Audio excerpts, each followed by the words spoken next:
민주화운동 유공자법에 대해 언론 보도에 따르면 더불어민주당이 7월 20일 민주화 유공자 예우 법안을 재추진한다고 한다. 민주당은 지난 2020년 9월과 2021년 3월에도 유사 법안을 발의했다가 특혜 논란이 일작 철회한 바 있다. 필자는 1987년 6월 항쟁 당시 서울대 인문대 학생회장이었고 1995년부터 2005년까지 조국통일범민족연합 범민련 남측본부 사무처장을 지낸 바 있다. 따라서 민주당이 추진하는 유공자법은 나와 내가 살았던 시대에 대한 이야기이기도 하다. 민주화 유공자법에 대한 내 생각과 감상을 보태고자 한다. 지금의 한국 사회가 있기까지 산업화 세력과 민주화 세력의 공적이 있었다고 말하곤 한다. 우리 아버지와 어머니가 그러했다. 아버지와 어머니는 북한에서 남하하여 거의 맨손으로 장사를 하며 억세게 자식을 키웠다. 아버지와 어머니는 전근대적 사상을 갖고 있었지만 그들이 없었다면 지금과 같은 대한민국의 부와 번영은 불가능했을 것이다. 한국의 민주화는 산업화의 기틀 위에서 발전한 것이다. 만약 산업화를 통해 중산층이 성장하고 발전하지 않았다면 한국의 민주화는 전혀 다른 길을 걸었을 것이다.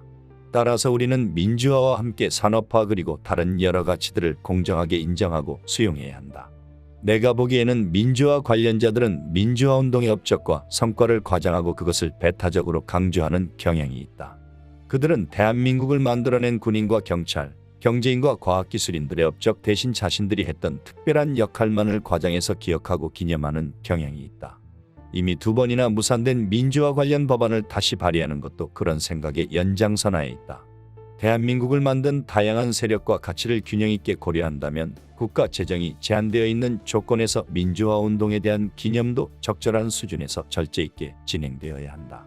민간의 자발적 기여와 헌신을 최대한 끌어내어 민주화 운동의 가치를 새로운 차원에서 기억하고 선양하는 계기로 삼는 것도 좋을 것이다.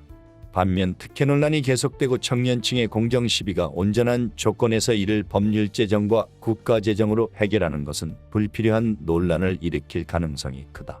터놓고 말해보자. 조사에 따르면 민주당 국회의원 중 운동권 출신만 해도 70명에 달하고 고위 공직자만도 적지 않은 조건에서 이를 굳이 법률과 재정에 의존하는 것은 민주화운동 관련자들 내부에서조차 응당한 관심과 참여가 부족함을 의미한다. 민주화 유공자법에 대한 사회적 저항이 큰 것은 이른바 민주화 세력에 대한 부정적인 시선이 확대된 것과도 관련이 있다. 먼저 민주화운동 세력은 이미 충분히 보상받았다. 민주화운동 세력은 학창시절 학생운동 과정에서 투옥되어 학업을 포기한 것이 대부분이다. 그들 다수는 자신의 활동을 과장하고 있지만 그들이 했던 활동에 비해 그들의 업적은 지나치게 과장되어 있다. 심지어 어느 시점이 되면 민주화운동 경력이 훈장처럼 인식되어 국회의원과 고위 공무원이 되는 발판이 되기도 했다. 단적인 예로 민주당 국회의원 절대 다수가 운동권 출신인데 이는 민주화운동 경력자들을 우호적으로 보는 사회적 분위기가 없었다면 자신의 노력만으로는 가능하지 않았을 것이다. 둘째, 민주화운동을 했던 사람들이 타의 모범이 되기는커녕 내로남불과 자기 편 감싸기를 통해 사회적 지탄의 대상이 된 점이다. 여기에는 한명숙, 김경수처럼 범법을 저지르고도 아무런 반성이 없이 자신의 행동을 변호하는 자들이 있는가 하면 안희정과 박원순처럼 정의와 양심을 주창했던 사람들이 성추문으로 연루된 사람도 있다. 여기에 도덕적 내로남불까지를 포괄하면 이른바 민주화운동 경력자들이 주장하는 정의와 양심 운운하는 말들을 신뢰하기 어렵게 되었다. 2022년 정권이 교체되는 과정에서 이른바 민주화운동의 도덕성 문제가 하나의 배경이 되기도 했다. 셋째, 결정적인 것은 조국과 윤미향과 같은 자들이다.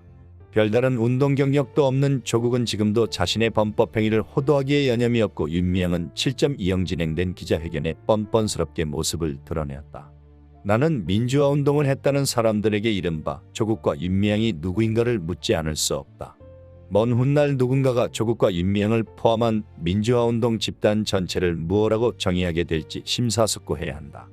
이런 질문에 대한 진지한 답변이 누락되었기 때문에 민주화운동 전체에 대한 존경심이 삭감되고 마침내 민주화운동을 예우하는 것을 특혜라고 생각하는 여론이 확산되고 있는 것이다.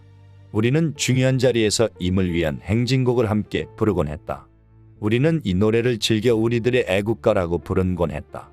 노래는 사랑도 명예도 이름도 남김없이 한평생 나가자던 뜨거운 맹세로 이어진다.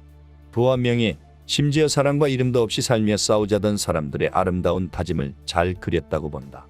민주화 세력은 정녕 이 노래에 맞게 살고 있는가?